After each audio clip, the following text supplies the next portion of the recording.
Are James Dolan's comments about not wanting to go in the second apron really just about money? Is this a situation where the owner is meddling yet again and not realizing that he has a championship team that could run it back? Or is there an actual real reason why the second apron would and could be a death sentence to the Knicks? Now, if you go to Fred Katz's New York Times article, he would lead you to believe that it's a money issue, that Jim Dolan just doesn't want to fork over the extra 50, 80, or 150 million that it might cost. And partly that might be true in one sense. The Knicks have the depth of a championship team. Players like Landry Shamet and Mitchell Robinson are unrestricted free agents, and after what they've done in the playoffs, will command money from other teams, both of which are assets. Now, is Mitch going to get starters money from another team? Maybe, maybe not.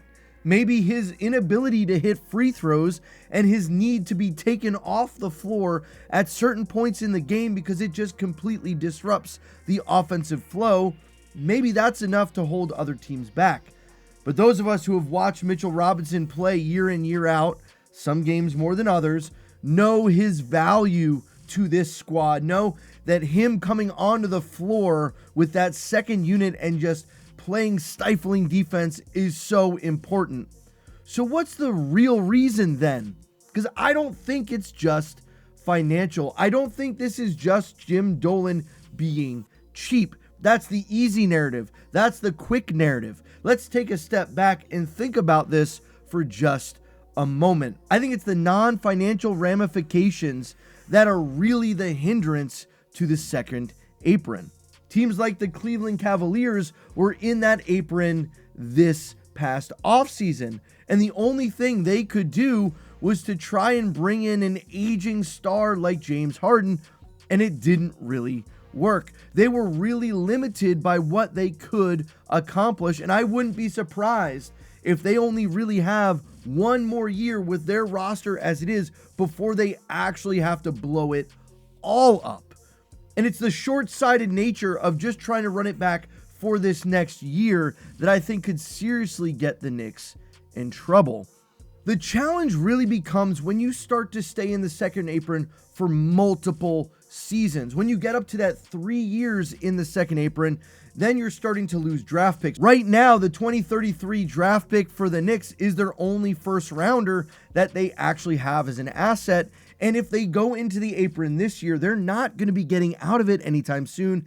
And no matter what ends up happening, that draft pick becomes the 30th pick overall, even if they have an injury-plagued season or something goes wrong and they end up in the lottery, it wouldn't matter. It would just end up being a horrible pick. So that's one of the reasons. But when you start to look at this roster and what's going to be coming down the line, Jalen Brunson will be up for an extension in 2 years. And so if we go over the apron this year, it's going to make things really tough moving forward. Here, I found this tweet from Ari from Manhattan. Says this: Knicks fans are wondering why the Knicks are so resistant to go over the second apron, considering they just won a championship and therefore don't necessarily need their mid-level exception or the ability to aggregate salaries and trades because the team is essentially a finished product. Those are good points. But he says, my guess is that it's Jalen Brunson.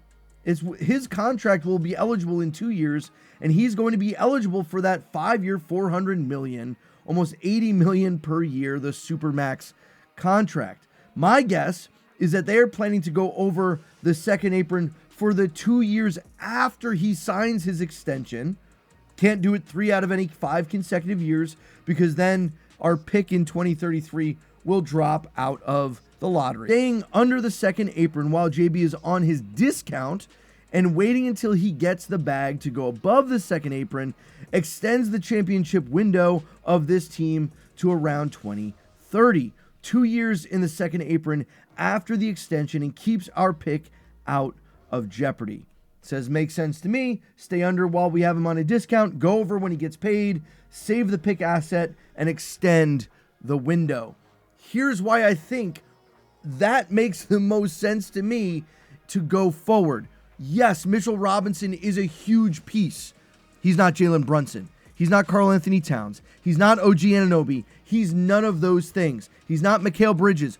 All of those players are extremely important. We just drafted 2 guards in the second round. Now you might be saying, why on earth would we draft 2 guards in the second round if center is the position we are currently thinnest at? Well, I think there's an expectation that Mo Diawara is going to take a bigger step up and he can play that 4, that 3, that kind of size advantage. If we went in a small ball lineup where we bump OG to the 5 and you have Mo coming in at the 4, I think some of that might work. But what I also think is possible is that the Knicks start to move on from a very tradable contract in Miles McBride.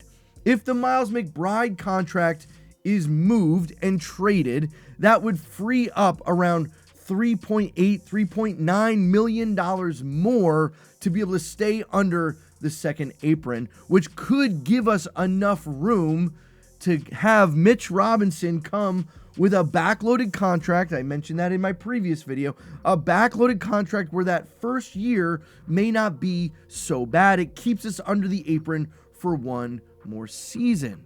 Now, yes, we'd lose Miles McBride, but we're expecting people like Kolek to take a step up, even Dadier to take a step up, and then we drafted 2 guards that are going to be on the roster. All of that to say, I think it's a little bit easier to replace a guard who can play some defense, who can handle the ball some, and who can shoot the 3 than it is to find someone like Mitchell Robinson. The NBA is super thin at center right now.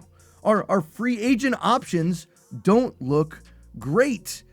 You're really telling me that DeAndre Ayton is going to be a piece coming off the bench for this team? I'd rather have Huck Porty than that. Or are we going to go after Vucevic or some of these other like minimum veteran contracts? I don't think so. I think what's going to happen is the Knicks are going to get other parts of the roster, mainly the guard depth that we now have with players like Kolek, and you could even bring back Alvarado in that case. Or in my preference, what I would do is I would trade Miles McBride. I'd talk to Jose about declining his player option and then re-signing him to a multi-year deal to keep him here in New York at a little bit of a discount.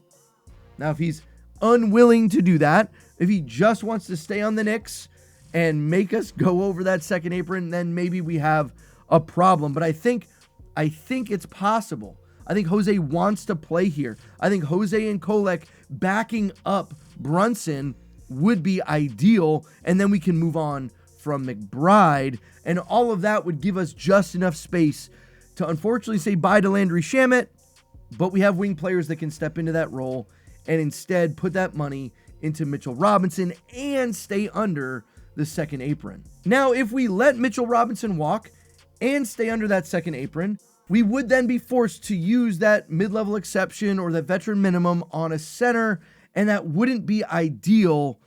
But looking forward, I think keeping the starting 5 intact, building depth where we can, and maybe just maybe then being able to add a piece at the deadline like someone else that could fit into that's on a 1-year deal that wouldn't cause us to deal with the apron penalties.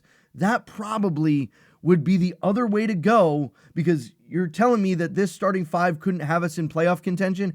Absolutely, we're there, right? And then you can add a piece at the deadline, someone who's trying to shed cap. Honestly, so I don't think it's an issue of James Dolan not wanting to spend money.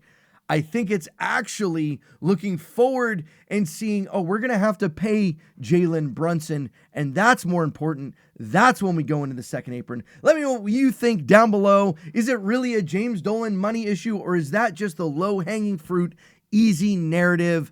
Is there maybe a more complete answer? Let me know in the comments below. Thanks for being here, guys. And as always, I'll see you on the next one.